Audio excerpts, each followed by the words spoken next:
noite, tudo bem com vocês? Eu espero que sim. E aí, como foi as férias? Deu para descansar? Bom, pessoal, então retornando, né, as nossas aulinhas aqui. E nas aulas passadas nós estávamos falando sobre zoologia, tá? Nós vimos aí uma diversidade enorme de animais, animais invertebrados, animais vertebrados, não foi isso? Na aula de hoje nós vamos começar um conteúdo diferente, tá bom? Nós vamos falar da adaptação, tá bom? Desses animais aí ao nosso meio, a biosfera, tá certo? Então, pega seu caderno, pega sua caneta, tá certo? Para anotar os principais pontos dessa aula. Então, vamos lá para a aula de hoje. Essa é a habilidade da nossa aula, tá certo? Mas antes de começarmos a aula, vocês têm alguma ideia do que seria adaptação? Vocês sabem o que é adaptação? Bom, adaptação, pessoal, é qualquer característica de um ser vivo, tá bom? Que o torne integrado ao ambiente e aumente suas chances de sobrevivência. Então, a adaptação está diretamente ligado com a sobrevivência dos seres vivos, tá? De todos os seres vivos existentes. Por exemplo, imaginem um urso polar, tá? O urso polar vive lá num ambiente que é extremo, né? Um ambiente que é muito frio. O urso polar ele está adaptado a esse ambiente, ele consegue sobreviver nesse ambiente frio. Se eu pego um urso polar e coloco ele aqui em Teresina, vocês acham que ele consegue sobreviver? Não, né? Porque ele já está adaptado, a sobrevivência dele está ligada ao ambiente em que ele vive. Da mesma forma como uma capivara, tá? Imaginem uma capivara. Uma capivara é um animal que vive em regiões tropicais, né? Então, se eu pegar uma capivara e levar lá para o Polo Norte, onde existem os ursos polares, vocês acham que essa capivara vai conseguir sobreviver? Não, porque ela já está adaptada a sobreviver nesse ambiente, tá bom, pessoal? E algumas adaptações, elas têm relação direta com fatores não vivos do ambiente. Vamos pegar de novo o exemplo aqui dos polos, tá? É um ambiente que é muito frio. Tem o que nesse ambiente? Gelo, né? Isso torna muito frio. É um fator não vivo, concordam comigo? Então, a temperatura é um fator não vivo. Porém, a adaptação do urso polar a esse ambiente está diretamente ligada a esse fator não vivo. Então, tem uma relação direta com o fator não vivo. Da mesma forma, como esse ambiente aqui de Caatinga, tá? É um ambiente que é semiárido, um ambiente que é muito quente. Mas, por exemplo, cactos, esses organismos conseguem sobreviver nesse ambiente, tá? Então, isso está ligado diretamente ao fator de sobrevivência desses organismos. A temperatura alta, tá? Também o solo e dentre outras características, tá bom, pessoal? Além disso, a adaptação também pode estar relacionada com a interação com outros seres vivos, tá bom? Como assim, professora? Existe uma interação muito interessante entre as anêmonas e o peixe-palhaço, o Nemo, tá bom? A anêmona, tá, pessoal? Ela libera substâncias que são tóxicas aos outros organismos, tá? Podem matar os outros peixes. Só que o Nemo tem uma característica muito interessante que o seu corpo, peixe-palhaço, é revestido por um muco, tá? E esse muco protege ele contra essas substâncias que as anêmonas produzem. E aí eles conseguem sobreviver, os dois, intimamente, tá? Então existe uma interação entre esses dois seres vivos. A anêmona, que é um ser vivo, é um quinidário, tá bom? E o peixe-palhaço. Então, enquanto a anêmona tá propiciando proteção a esse peixe, porque se o peixe-palhaço está protegido lá na anêmona, nenhum outro peixe vai conseguir chegar lá para, por exemplo, comer esse peixe, tá bom? Então a anêmona está protegendo ele. Enquanto isso, o peixe-palhaço propicia aí alimentação para essa anêmona, porque os restos de comida lá desse peixe vai estar lá naquele ambiente, a anêmona vai acabar aproveitando. Então, é a relação de simbiose, tá bom, pessoal? Onde esses dois organismos se beneficiam, tá certo? Perfeito. Um outro exemplo muito interessante são as bactérias que compõem a nossa flora intestinal. Sim, no nosso corpo existem bactérias e bactérias que são benéficas, tá? No nosso intestino existem várias bactérias que estão lá regulando, tá bom? Todo aquele equilíbrio do nosso intestino. E aí, se essas bactérias morrem, por exemplo, tá? Há um desequilíbrio no nosso corpo e isso acaba nos prejudicando.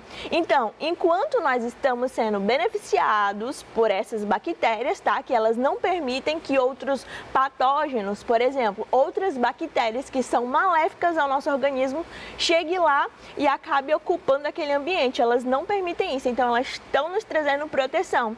E nós estamos propiciando alimentação para essas bactérias e proteção também, tá? Então, existe uma relação aí entre bactéria e ser humano, tá bom?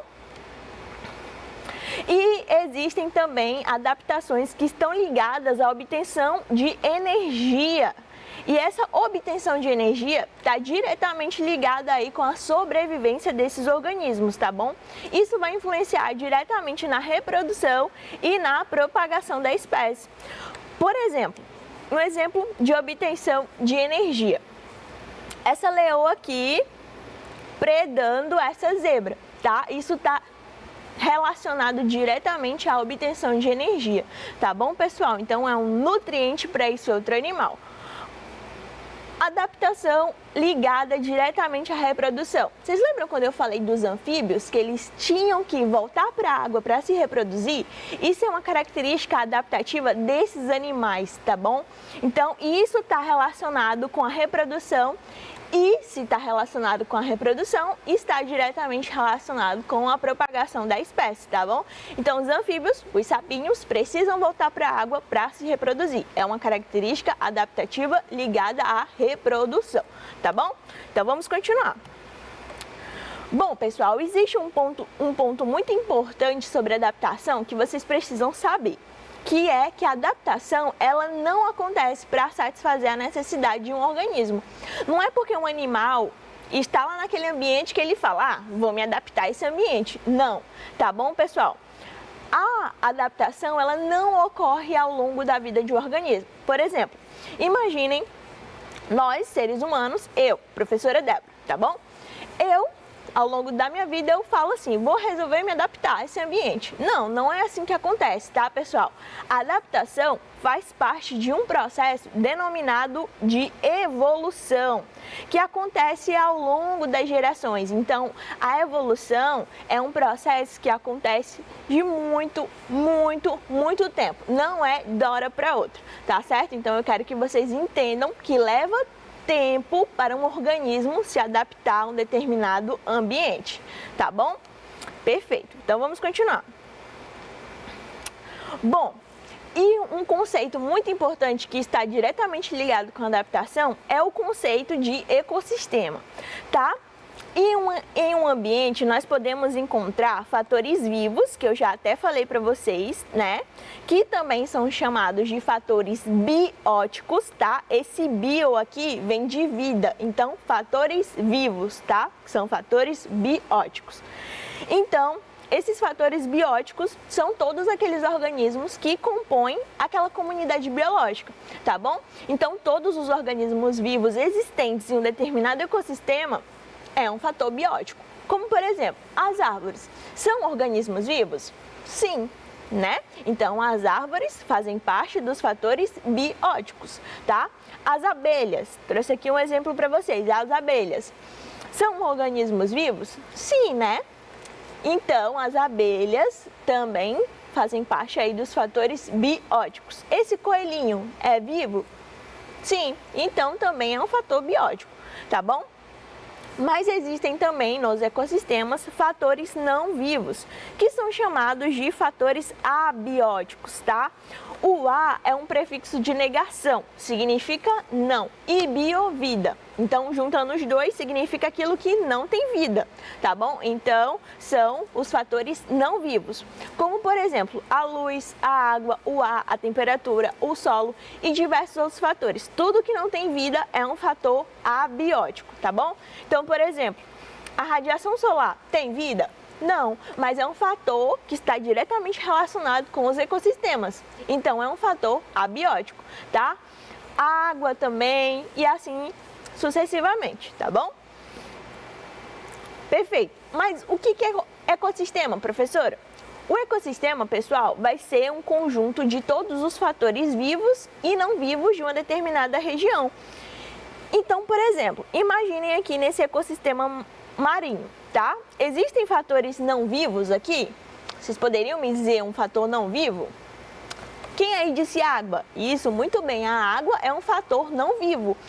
É um fator abiótico, mas está diretamente relacionado com a sobrevivência de todos esses organismos aqui desse ambiente marinho, tá? Por exemplo, a água está relacionada com a sobrevivência das tartarugas? Sim. Dos peixes? Sim. Desse coral aqui, composto por anêmonas, poríferos? Sim também, tá bom? Então, olha só como que os fatores vivos e não vivos se relacionam em um ecossistema, tá bom? Trouxe aqui esse exemplo dessa savana aqui para vocês, né? Existem a interação de fatores não vivos, como por exemplo a luz, a temperatura, o solo e diversas outras características que estão intimamente relacionados com a sobrevivência de todos os animais que vivem em uma savana. As zebras, os elefantes, os leões, tá bom, pessoal? Então, lembrem-se, ecossistema é o conjunto de todos os fatores vivos e não vivos de um ambiente, tá bom? E a ecologia é a ciência que estuda os ecossistemas, tá bom? Então, existem pessoas que estudam os ecossistemas, que são os ecólogos, tá bom? E aí eles sabem que em cada ecossistema os seres vivos vão estar adaptados à vida naquele ambiente, tá? Então, se o ecossistema é o conjunto de todos os fatores bióticos e bióticos, eu tenho vários ecossistemas, não é isso? Então, aquele ser vivo daquele ecossistema não vai conseguir sobreviver em outro ecossistema, tá? Porque ele está adaptado à vida naquele ecossistema. Como assim, professora? Ficou confuso. Calma que eu vou explicar. Imaginem um peixe. Se eu tirar um peixe da água, ele consegue sobreviver fora da água? Não, né? Porque ele está adaptado à vida naquele ambiente aquático, tá bom?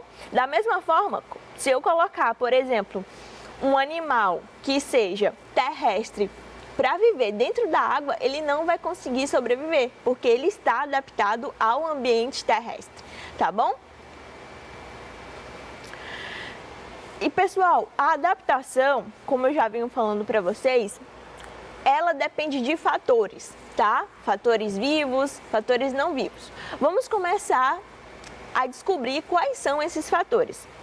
Bom, as baixas temperaturas é um fator que está relacionado diretamente à adaptação dos seres vivos. Eu falei no início da aula, por exemplo, que o urso polar consegue viver nas regiões dos polos, né? Que são regiões que são extremamente frias. Lá é muito, muito frio, com a temperatura muito abaixo do zero. Tá bom, pessoal?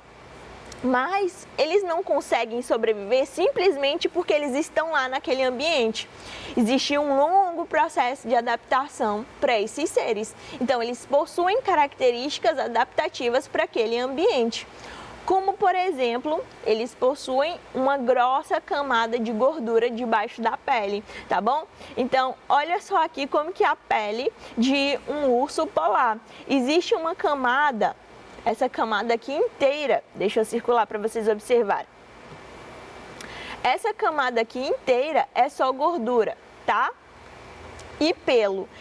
A gordura e o pelo propicia aí um isolante térmico para esses animais, tá bom? Então, eles estão adaptados porque eles possuem características adaptativas para aquele ambiente, tá bom?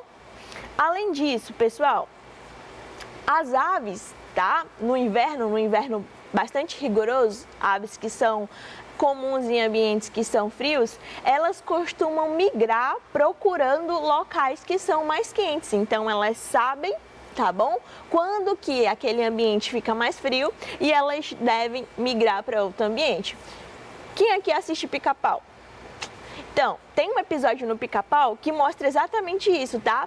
Todos os animais migrando para outro ambiente, tá certo? Que seja mais quente, inclusive o Pica-Pau. Então, mostra aí uma característica adaptativa desses animais, tá bom? Bom, a hibernação, tá? É outra característica adaptativa dos animais que vivem em ambientes frios. Então, o que é a hibernação? Os animais, eles simplesmente entram em um sono profundo, tá? Durante as épocas mais frias do ano. Isso faz com que aquele animal, o metabolismo dele reduza, tá bom? Então, isso é uma característica adaptativa desses animais para aquele ambiente frio, tá? E aí eu coloquei aqui alguns exemplos de alguns roedores, tá bom? E morcegos que também têm esse hábito aí de hibernar quando existe baixas temperaturas, tá bom? Tá, mas não existe somente adaptação ligada a baixas temperaturas. Existe adaptação ligada a temperaturas que também são quentes, tá bom? Como, por exemplo, ambientes com pouca água. Por exemplo, os cactos, eles são plantas, tá, típicas de regiões desérticas e semiáridas. Então, eles estão acostumados a viver, eles estão adaptados a viver em locais que tem pouca água disponível, tá bom? Então, isso significa que essa planta aqui se adaptou a esse ambiente, mas ela simplesmente não se adaptou, tá? Ela possui características que são adaptativas e que lhes permitem a sobrevivência nesse ambiente, tá bom? Vou dar um exemplo bem didático para vocês.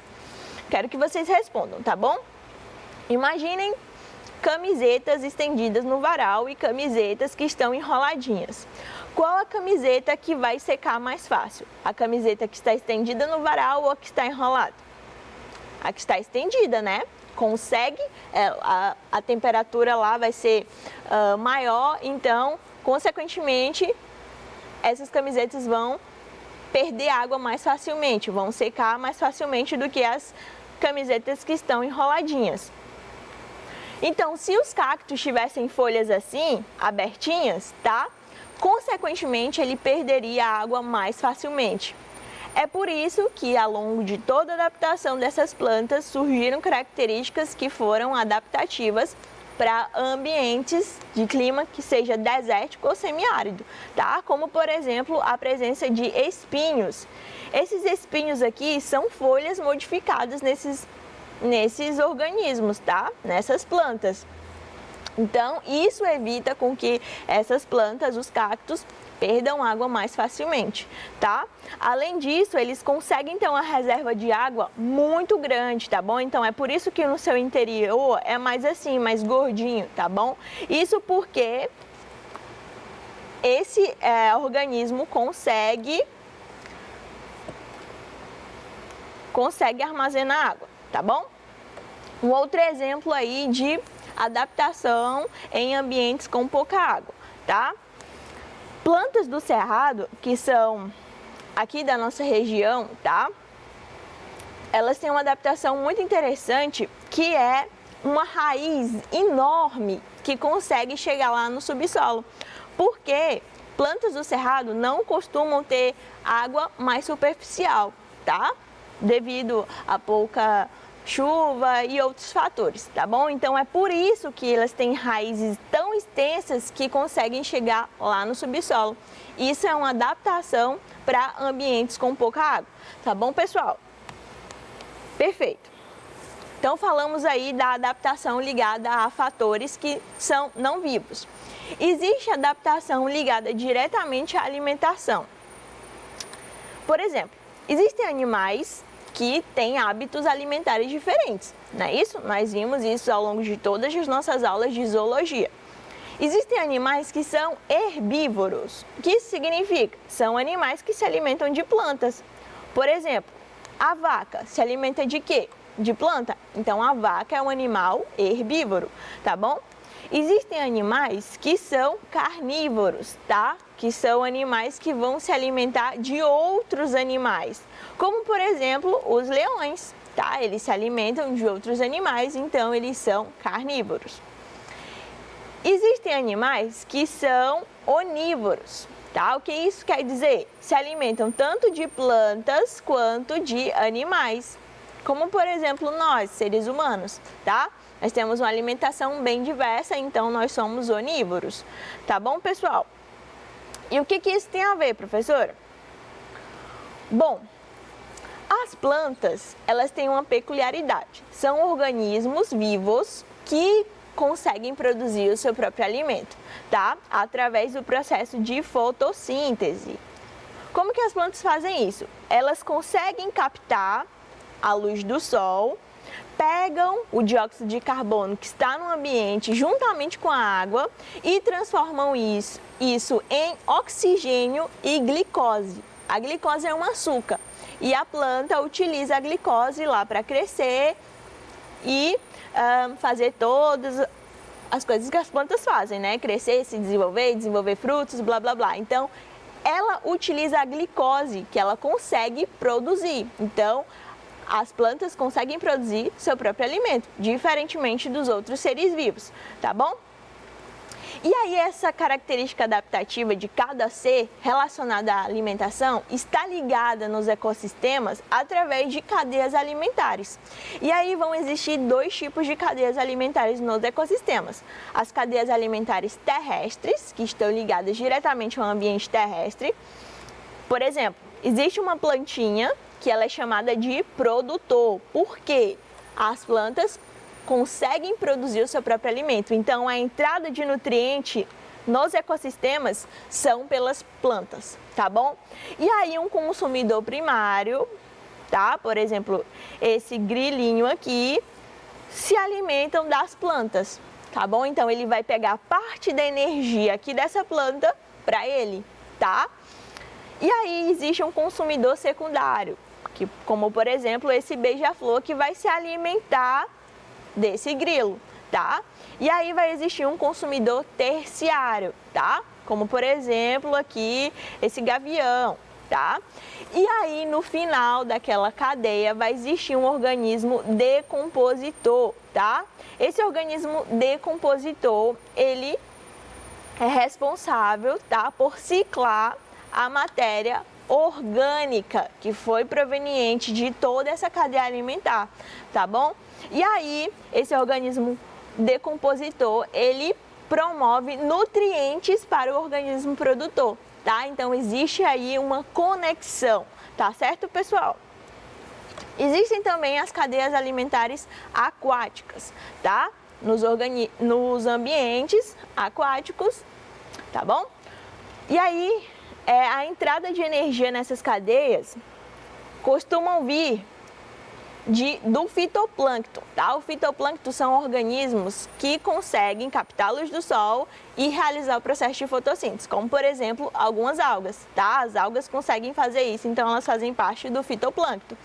E aí animais menores, tá? Como por exemplo o caramujo, vai se alimentar dessas algas.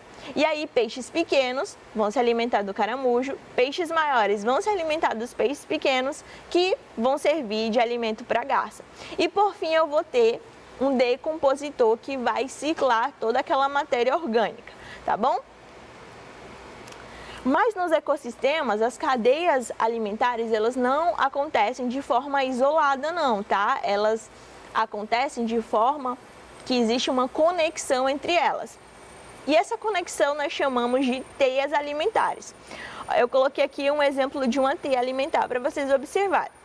Então, imaginem que nesse ecossistema nós temos 3 produtores, tá? Que é essa árvore, essa verdura, que é uma alface, e uma gramíneazinha, que é um girassol, tá bom? E aí eu vou ter vários consumidores primários, tá? Como por exemplo a zebra, o coelho, o rato, o inseto. Vocês estão vendo que essas setas, elas estão conectadas, elas estão ligadas, é dessa forma que acontece nos ecossistemas, tá bom? Por exemplo, uma árvore não vai ser alimento somente de uma zebra, tá? Outros organismos podem se alimentar daquela árvore, como por exemplo o inseto. Da mesma forma como a verdura também não vai ser alimento somente do coelho, tá? Insetos também podem se alimentar daquela verdura, tá bom, pessoal? E assim também essa regra vale para os consumidores secundários ou consumidores de segunda ordem, tá bom? Existe uma conexão aqui entre esses consumidores, tá bom? Perfeito, gente. Então, vamos para a parte do exercitando, né? Para saber se vocês aprenderam direitinho tudo que foi falado aqui nessa aula. Bom, eu coloquei uma questão sobre adaptação. E a questão fala o seguinte: sobre adaptação, marque a alternativa correta. Vamos lá. Acontece para satisfazer a necessidade de um ser vivo? E aí, o que vocês acham? Os seres vivos passam por diversas adaptações ao longo da vida? Só acontece no ambiente terrestre? Ela faz parte de um processo denominado de evolução, que acontece ao longo das gerações? Eu vou dar 30 segundos para vocês tentarem responder essa questão e aí eu volto com a resposta, tá bom?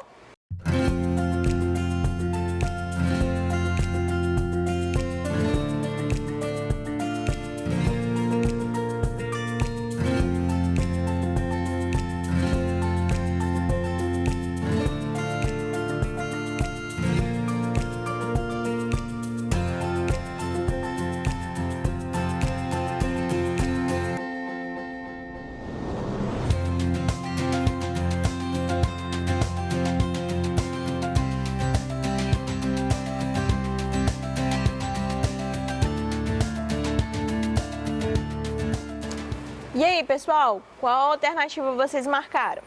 Vamos lá, saber se vocês acertaram. Adaptação acontece para satisfazer a necessidade de um ser vivo? Um ser vivo decide quando vai se adaptar? Não, né? Então, não é a alternativa A. Os seres vivos passam por diversas adaptações ao longo da vida?